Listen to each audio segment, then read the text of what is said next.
5 மினிட்ஸில் saree ப்ரிப்ளீட் பண்ணி இப்படி ஃபோல்ட் பண்ணி வச்சுருங்க.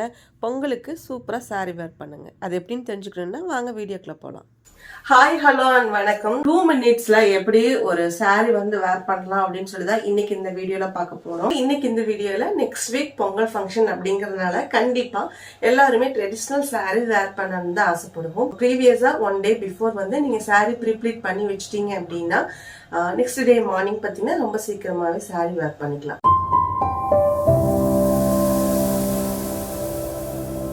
ஃபர்ஸ்ட் என்ன பண்ணணும் அப்படின்னா ஒரு 3 மெஷர்மெண்ட் மட்டும் நீங்க எடுக்கணும். ஸோ ஒன்று வந்து முந்தான, ரெண்டாவது வந்து ஹிப் மெஷர்மெண்ட், மூணாவது வந்துட்டு நம்ம சென்டர் பிளேட்காக எடுக்கிறோம். ஸோ இப்போ எப்படி அந்த மெஷர்மெண்ட் எப்படி எடுக்கிறதுன்னு சொல்லி பார்க்கலாம். ஸோ இதுதான் வந்து சாரியோட முந்தான, ஓகேங்களா? ஸோ இந்த மாதிரி முந்தான போர்ஷன் வந்துட்டு சும்மா ரேண்டமா நீட்டாக இருக்கிற மாதிரி இப்படி ஒரு 3 மடிப்பு இது மாதிரி எடுத்துக்கோங்க. 3 மடிப்பு இல்லைன்னா 4 மடிப்பு எடுத்துக்கோங்க. எடுத்துட்டு ஸோ இது நம்ம எப்பவுமே சாரி வந்து ப்ளீட் எடுக்கிற மாதிரியே வந்து எடுத்துட்டு உங்கள் ஷோல்டரில் வந்து நீங்கள் வந்து போட்டுக்கோங்க. இதில் உங்களுக்கு சாரி எவ்வளோ ஹைட், உங்களுக்கு முந்தான போர்ஷன் எவ்வளோ ஹைட் வேணும்னு நீங்கள் நினைக்கிறீங்களோ அந்த ஹைட்டு நீங்கள் வந்து ஃபிக்ஸ் பண்ணிக்கோங்க. ஃபிக்ஸ் பண்ணிவிட்டு நீங்கள் என்ன பண்ணுங்க அப்படின்னா அதை உங்கள் ஷோல்டர் டாப்போட சேர்த்து அப்படியே பின் பண்ணிக்கோங்க, ஓகேங்களா? ஃபர்ஸ்ட் வந்து பின் பண்ணிக்கோங்க. நெக்ஸ்ட் வந்து இந்த ஃபர்ஸ்ட் லேயர் இந்த இதைய ஃப்ரண்ட் பிளீட்டோட எடுத்துட்டு இப்படி முன்னாடி கொண்டு வந்துருங்க.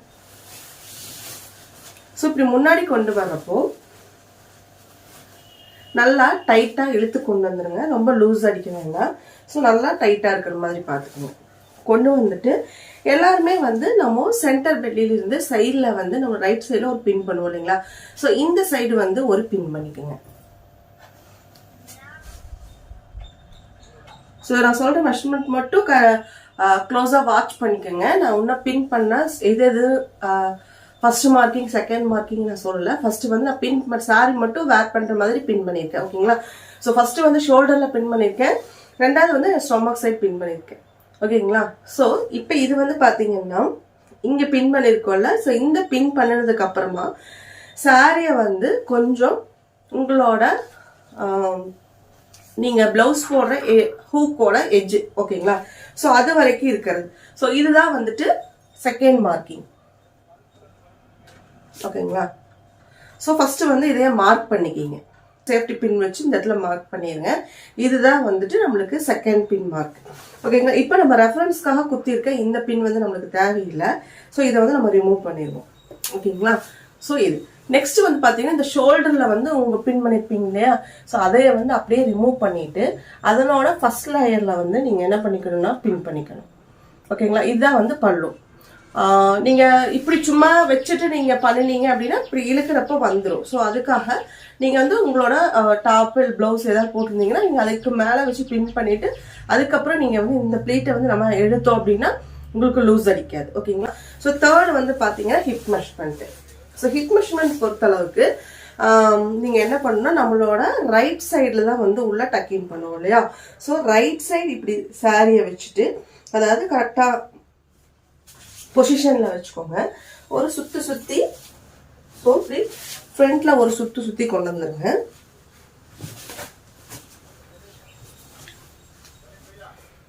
ஸோ கொண்டு வந்ததுக்கு அப்புறமா உங்களோட லெஃப்ட் சைடு நம்மளோட லெஃப்ட் ஹேண்டுக்கு நேராக வந்து பின் பண்ணிக்கணும். இது வந்து தேர்ட் பின். ஸோ அவ்வளோதான். செல்ஃபாக எடுக்கிறதுக்கு இந்த 3 மெஷர்மெண்ட் மட்டும் நமக்கு இருந்தால் போதும். ஸோ இதை வச்சு நம்ம வந்து சாரி ப்ரிப்ளீட் பண்ண ஸ்டார்ட் பண்ணலாம். ஸோ உங்களுக்கு தேவையான எவ்வளோ ப்ளீட் வந்து முந்தானிக்கு வேணும்னு நினைக்கிறீங்களோ நீங்கள் அவ்வளோ ப்ளீட்ஸ் எடுத்துக்கலாம். நீங்கள் நார்மலாகவே வந்து ஒரு 3 இன்ச்சு 3.5 இன்ச்சு நீங்கள் வச்சு எடுத்தாவே வந்து ஒரு 8 ப்ளீட் 9 ப்ளீட் எல்லாம் தாராளமாக எடுக்கலாம். ஸோ உங்களோட பார்டர் மட்டும் வந்து கொஞ்சம் ப்ராடாக இருக்கிற மாதிரி பார்த்துக்கோங்க. அதாவது ஒரு 4 இன்ச்சில் இருக்கிற மாதிரி நீங்கள் வந்து பார்த்துக்கோங்க. அப்போ தான் கொஞ்சம் அழகாக இருக்கும். ஸோ அதை அப்படியே வந்து ஒரு சேஃப்டி பின் வச்சு டாப்பில் வந்து பின் பண்ணிக்கோங்க.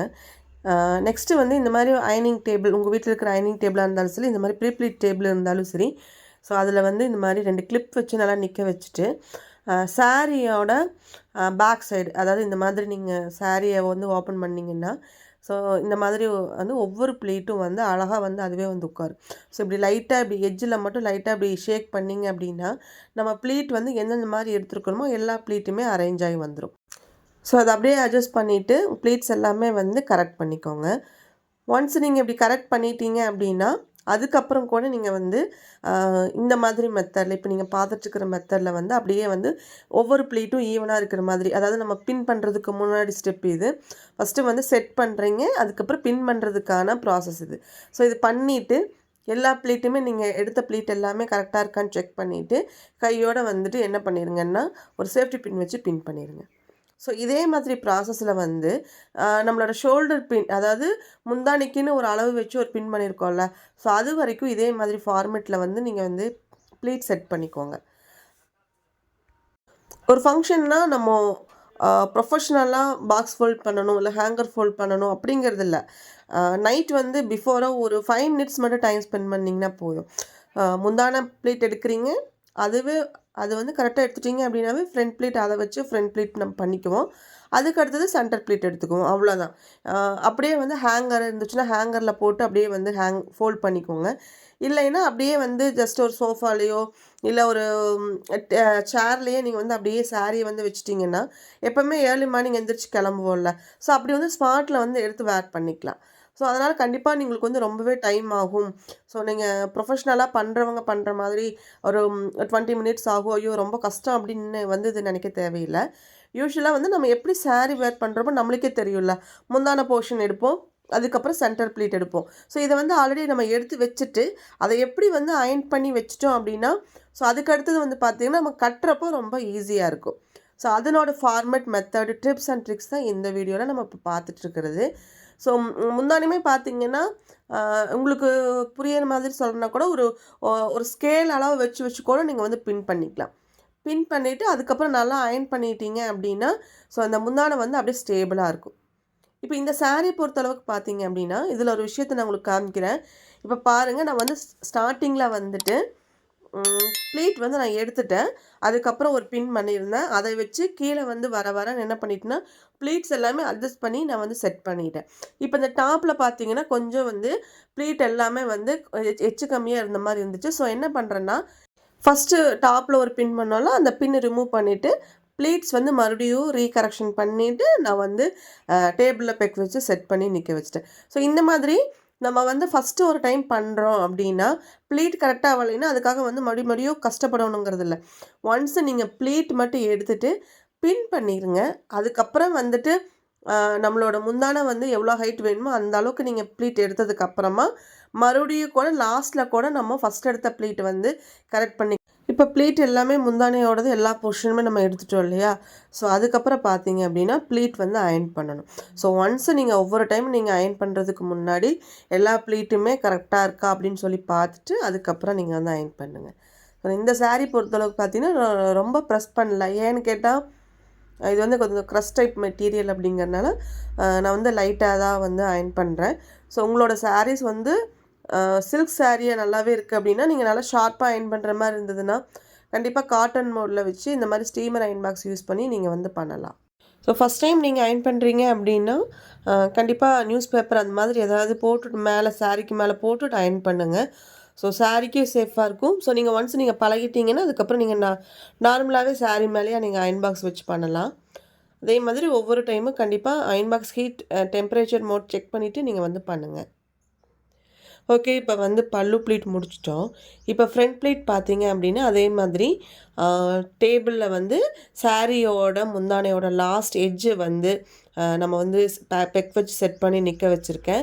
இப்போ வந்து பார்த்திங்கன்னா சாரியை வந்து நல்லா அப்படி ஒரு ட்ரையாங்கிள் ஷேப்புக்கு வந்து விரிக்கணும். ஸோ நீங்கள் இந்த மாதிரி விரிக்கிறப்ப என்ன ஆகுனா கரெக்டாக நம்ம இந்த ஃப்ரண்ட் ப்ளீட்டோட பொசிஷன் கரெக்டாக வர மாதிரி ஸ்லாண்டிங்காக வர மாதிரி இருக்கணுங்க. ஸோ அந்த மாதிரி கரெக்டாக செட் பண்ணிக்கோங்க. இப்போ நீங்கள் பல்லுவில் வந்து எவ்வளோ ப்ளீட் எடுத்திருக்கீங்களோ அவ்வளோ ப்ளீட்டும் இந்த இடத்துல வந்து ஸ்ப்ரெட் ஆகணும். ஃபார் எக்ஸாம்பிள் இப்போ 8 ப்ளீட் எடுத்துருக்கீங்கன்னா 8 ப்ளீட்டு இங்கே இருக்கணும். 9 ப்ளீட் பண்ணியிருந்தீங்கன்னா 9 ப்ளீட் இங்கே இருக்கணும். ஸோ அதை ஒன்ஸ் நீங்கள் செக் பண்ணிக்கோங்க. நீங்கள் 4 ப்ளீட் 5 ப்ளீட் எடுத்துகிட்டு கூட நீங்கள் ஸ்ப்ரெட் பண்ணலாம். ஸோ உங்களோட பர்ஸ்ட் மெஷர்மெண்ட்டுக்கு தகுந்த மாதிரி நீங்கள் வந்து ஸ்ப்ரெட் பண்ணிக்கோங்க. நீங்கள் இப்படி ஸ்ப்ரெட் பண்ணதுக்கப்புறமா இன்னொரு டைம் இதே மாதிரி இன்னொரு ஸ்ப்ரெட் பண்ணி அயர்ன் பண்ணணும். இப்போ பாருங்கள், ஃபஸ்ட்டு வந்து ட்ரையாங்கிள் ஷேப்பில் பண்ணோம். இப்போ அது அப்படியே வந்து ஃப்ரண்ட்டில் கொஞ்சம் எடுத்து போட்டுட்டு இப்போ வந்து அந்த ஸ்கொயர் டைப்லேயோ இல்லை ரெக்டாங்குலர் ஷேப்லேயோ வரும். ஸோ அதை அப்படியே வந்து ஃபாலோ பண்ணி ப்ளீட்டை மட்டும் கரெக்ட் அட்ஜஸ்ட் பண்ணிவிட்டு அப்படியே அயர்ன் பண்ணிடுங்க. அவ்வளோதான். மொத்தமாகவே 2 டைம் தான் அயர்ன் பண்ணுற மாதிரி இருக்கும். அவ்வளோதான். இப்போது ப்ரீ ப்ளீட் பொறுத்தளவுக்கு 75% நம்ம முடிச்சிட்டோம். அதுக்கப்புறம் பார்த்தீங்கன்னா, நம்ம சென்டர் ப்ளீட் எடுத்துட்டோம் அப்படின்னாவே அவ்வளோதான். ஓவராலாக நம்ம வந்து ப்ரீ ப்ளீட் வந்து கம்ப்ளீட்டட். ஸோ அது என்னன்னு பார்த்தீங்கன்னா, நம்ம ஸ்டொமக் சைடு ஒரு பின் பண்ணோம்ல, ஸோ அந்த பின்னிலிருந்தும் ஹிப் மெஷர்மெண்ட்டுக்காக ஒரு பின் பண்ணோம்ல, ஸோ அந்த பின்னுக்கு இடைப்பட்ட கேப் தான் வந்து சென்டர் ப்ளீட். ஸோ இதுவுமே வந்து பார்த்தீங்கன்னா, உங்களுக்கு ப்ளீட் நிறையா வேணும் அப்படின்னீங்க அப்படின்னா, ஒரு 3 இன்ச்சு 3.5 இன்ச்சு எடுத்திங்கனாவே போதும். ப்ளீட் எல்லாமே ஆவரேஜாக ஒரு 7 to 8 ப்ளீட்ஸ் வரைக்குமே வரும். ஸோ இன்னுமே நீங்கள் நல்லா லீனாக இருக்கீங்கன்னா தாராளமாக 10 ப்ளீட் வரைக்கும் கூட வரும். ஸோ அதுக்கு தகுந்த மாதிரி நீங்கள் வந்து ப்ளீட் எடுத்துகிட்டு இந்த மாதிரி கையோட அந்த டாப்பில் வந்து ஒரு சேஃப்டி பின் வச்சு செக்யூர் பண்ணிடுங்க. ஓகே, இப்போ 80% கம்ப்ளீட்டடுங்க. இது அப்படியே டேபிள் எடுத்து போட்டுட்டு, அதாவது ப்ளீட் எல்லாமே வந்து இப்போ நான் செய்கிற மாதிரி பண்ணி பாருங்கள். இப்போது ப்ளீட்ஸ் எல்லாமே இப்படி ஒரு கையில் பிடிச்சிட்டு இப்படி லைட்டாக ஷேக் பண்ணிங்க அப்படின்னா ப்ளீட்ஸ் எல்லாமே வந்து அப்படி நீட்டாக வந்து அரேஞ்ச் ஆகி வந்துடும். ஸோ அதை அப்படியே பிடிச்சிட்டு இன்னொரு கையில் பிடிச்சி தூக்கி அப்படியே டேபிளில் போட்டுட்டு இந்த கார்னரில் வந்து 2 கிளிப் வச்சு நிற்க வச்சுருங்க. இப்போ இந்த லாஸ்ட்டில் ஃபால்ஸ் வச்சுருக்கிற போர்ஷன் இருக்கு இல்லையா, ஸோ அது வரைக்கும் நம்ம வந்து ப்ளீட் வந்து நம்ம எடுத்துக்கலாம். இந்த மாதிரி நீங்கள் இந்த ஃபால்ஸ் வச்சுருக்கிற இடத்துல இப்படி ஒவ்வொரு ப்ளீட்டாக நீங்கள் எடுத்திங்கன்னா நம்ம டாப்பில் வந்து எந்த மாதிரி ப்ளீட் எடுத்திருக்கோம் அதே மாதிரி உங்களுக்கு லாஸ்ட் வரைக்கும் வந்துடும். அது அப்படியே வந்து ஒரு கிளிப்போ இல்லை சேஃப்டி பின்னோ வச்சு ஃபஸ்ட்டு கிளிப் பண்ணி வச்சுருங்க. இப்போ உங்களுக்கு சென்டர் ப்ளீட் வந்து ஸ்ப்ரெட்டிங் வேணும்னா ஒவ்வொரு ப்ளீட்டும் நல்லா ஸ்ப்ரெட் பண்ணி விட்டுக்கோங்க. ஒரு 1 cm இருக்கிற மாதிரி. இல்லை உங்களுக்கு வந்து கொஞ்சம் ஸ்ப்ரெட்டிங் வந்து கம்மியாக இருக்கணும் அப்படின்னாலும் நீங்கள் கம்மி பண்ணிக்கலாம். ஸோ ஃபார் யுவர் டேஸ்ட்டுக்கு தகுந்த மாதிரி நீங்கள் வந்து ஸ்ப்ரெட் பண்ணிக்கலாம். இப்போது நான் என்ன பண்ணுறேன்னா, நம்மளோட டக்கின் பண்ணுற போர்ஷன்லேருந்து, அதாவது இந்த டாப் பார்டர்லேருந்து ஒரு ஜான் கீழே தள்ளி ஒரு பின் பண்ணுறேன். ஏன்னு கேட்டால் நம்ம கண்டிப்பாக நம்ம உள்ளே டக்கின் பண்ணுறது பார்த்திங்கன்னா நம்ம உள்ளே தள்ளி ஒரு ஜானும் கலவாது உள்ளே வந்து இன்சர்ட் பண்ணுவோம் இல்லையா, ஸோ அது வந்து ப்ளீட் வந்து நல்லா நீட்டாக இருக்கணுங்கிறதுக்காக நம்ம அந்த இடத்துல ஒரு பின் பண்ணுறோம். ஸோ அந்த பின்லேருந்து மறுபடியும் இன்னொரு பின் பார்த்திங்கன்னா மறுபடியும் ஒரு ஜான் அளவுக்கு இன்னொரு பின் பண்ணுறேன். ஏன்னா இப்போ டாப்லேருந்து 1 2 3 இந்த 3 பின்னுமே வந்து நம்ம ரிமூவ் பண்ண போகிறதில்ல. ஏன்னா ப்ளீட்ஸ் வந்து கலைஞ்சிரும் அப்படிங்கிறதுக்காக.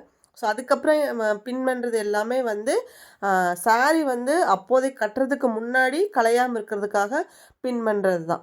ஸோ அதுக்கப்புறம் பின் பண்ணுற எல்லா பின்ஸுமே வந்து நீங்கள் சாரீ வேர் பண்ணுறப்போ நீங்கள் வந்து ரிமூவ் பண்ணிக்கலாம். ஸோ இதெல்லாம் பார்த்தீங்கன்னா நீங்கள் ஒவ்வொரு ஸ்ப்ரெட்டிங் அப்பவும் சாரீ வந்து ஒவ்வொரு மடிப்பு வந்து கலையாமல் இருக்கிறதுக்காக நீங்கள் சேஃப்டி பின் வச்சு பின் பண்ணிக்கோங்க. ஸோ நீங்கள் இந்த மாதிரி பின் பண்ணினதுக்கு அப்புறமா நீட்டாக வந்து அதே மாதிரி அயர்ன் பண்ணி ஃபினிஷ் பண்ணிடுங்க. நீங்கள் இதுக்கு வந்து ப்ரீவியஸாக பண்ணணுங்க, ஒரு நைட் பிஃபோரே பண்ணணும்னு அவசியம் கூட இல்லை. நீங்கள் ஏர்லி மார்னிங் எந்திரிச்சிட்டு ஒரு 5 மினிட்ஸ் டைம் ஸ்பெண்ட் பண்ணிங்கனாலுமே ஆன் த ஸ்பாட்டில் வேர் பண்ணுற சாரீஸ் கூட நீங்கள் இந்த மாதிரியே வந்து பண்ணலாம். ஸோ ஒன்ஸ் நீங்கள் பழகிட்டீங்க அப்படின்னா எந்த ஃபங்க்ஷனாக இருந்தாலும் நீங்கள் இம்மீடியட்டாக ப்ரீப்ளீட் பண்ணியே சாரீ வேர் பண்ணிக்கலாம். ஸோ இந்த ஸ்டெப்போட நீங்கள் வந்து சாரீ ப்ரீப்ளீட் வந்து கம்ப்ளீட் பண்ணிக்கலாம். ஸோ இல்லை நம்ம வந்து இதை இன்னமே வந்து ஒரு ஹேங்கர் ஃபோல்ட் பண்ணி நம்ம நெக்ஸ்ட் டே மார்னிங் இல்லை நம்ம இன்னும் 2 days கழிச்சு தான் நம்ம வேர் பண்ண போகிறோம் அப்படின்னா, ஸோ அதை எப்படி வந்து ஹேங்கர் ஃபோல்ட் பண்ணி நம்ம பீரோவில் வச்சுக்கலாம், எந்த மாதிரி வந்து ஃபோல்ட் பண்ணலாம் அப்படின்னு சொல்லி பார்க்கலாம். நீங்கள் சாரீஸ் வந்து நீங்கள் அயர்ன் பண்ணுற பொசிஷன்லேயே இருக்கிற மாதிரி வச்சுக்கோங்க. அதுக்கப்புறம் சாரியை வந்து இந்த மாதிரி நீங்கள் பார்க்குற மாதிரி திருப்பி போட்டுக்கோங்க. சாரியை பேக் சைடு இருக்கிற மாதிரி திருப்பி போட்டுட்டு இப்போ இந்த உள் சுத்த பகுதியை எடுத்துகிட்டு ஒரு 3 ஃபோல்டாக ஃபோல்ட் பண்ணிக்கோங்க. பாருங்கள், ஃபஸ்ட்டு இப்படி ஒரு டைம் எடுத்து போட்டேன். இப்போ அதைவே வந்து இன்னர் ஃபோல்ட் பண்ணியிருக்கேன். மறுபடியும் இன்னர் ஃபோல்ட். ஸோ இதுதான் வந்துட்டு உங்களோட ஹேங்கரோட கேப்புக்கு தகுந்த மாதிரி அதனோட அகலம் எவ்வளோ இருக்கோ அதுக்கு தகுந்த மாதிரி நீங்கள் வந்து இந்த ஃபோல்ட் வந்து பண்ணிக்கலாம். அதுக்கப்புறம் இந்த முந்தான போர்ஷன் எடுத்துகிட்டு நல்லா இந்த ஃப்ரண்ட் ப்ளீட் வந்து அழகாக இருக்கிற மாதிரி நல்லா ஸ்ப்ரெட் பண்ணி விட்டுக்கோங்க. அதனோட கொஞ்சத்தை எடுத்து முன்னாடி ஃப்ரண்ட்டில் போட்டுக்கோங்க. இப்போ பேலன்ஸ் இருக்கிற போர்ஷன் எல்லாமே ப்ளீட்ஸ் எல்லாமே நீட்டாக அரேஞ்ச் பண்ணிவிட்டு இந்த எக்ஸஸ் போர்ஷனையும் தூக்கி அது மேலேயே போட்டுருங்க. சாரீ வந்து கொஞ்சம் அகலம் அதிகமாக இருக்குன்னா ஒரு ஃபோல்டு கூட நீங்கள் பண்ணிக்கலாம். அதுக்கப்புறம் பார்த்தீங்கன்னா இப்போ ஹேங்கரை வந்து பேக் சைடு திருப்பி அப்படியே சாரியை உள்ளே இன்சர்ட் பண்ணிவிட்டு சாரியை வந்து இந்த போர்ஷனை ஃப்ரண்ட்டில் எடுத்து போட்டுக்கோங்க. அவ்வளோதான். இப்போ இந்த ஃப்ரண்ட் ப்ளீட்டை வந்து நம்ம முன்னாடி கொண்டு வர்றோம். கொண்டு வந்துட்டு இந்த ப்ளீட் வந்து நழுவிட்டு போகாமல் இருக்கிறதுக்காக இந்த இடத்துல சாரீஸ் வந்து சேர்த்தி வச்ச மாதிரி ஒரு பின் பண்ணிக்கோங்க. அவ்வளோதான். அதாவது எதுக்குன்னா நம்ம அப்படியே வந்து பண்ணோம்னா இந்த மடிப்பு வந்து கலைஞ்சிருங்க. ஸோ அப்படி பண்ணாமல் இந்த இடத்துல ஒரு பின் பண்ணிட்டீங்கன்னா கொஞ்சம் சேஃபாக இருக்கும். இப்போ முந்தானை வந்து எடுத்து ஃப்ரண்ட்டில் போட்டுக்குங்க. இப்போ பாருங்கள், ரொம்ப ஃபினிஷிங் ரொம்பவே அழகாக வந்திருக்கு. கண்டிப்பாக நீங்களும் இதே மாதிரி ட்ரை பண்ணி பாருங்கள். தேங்க்யூ.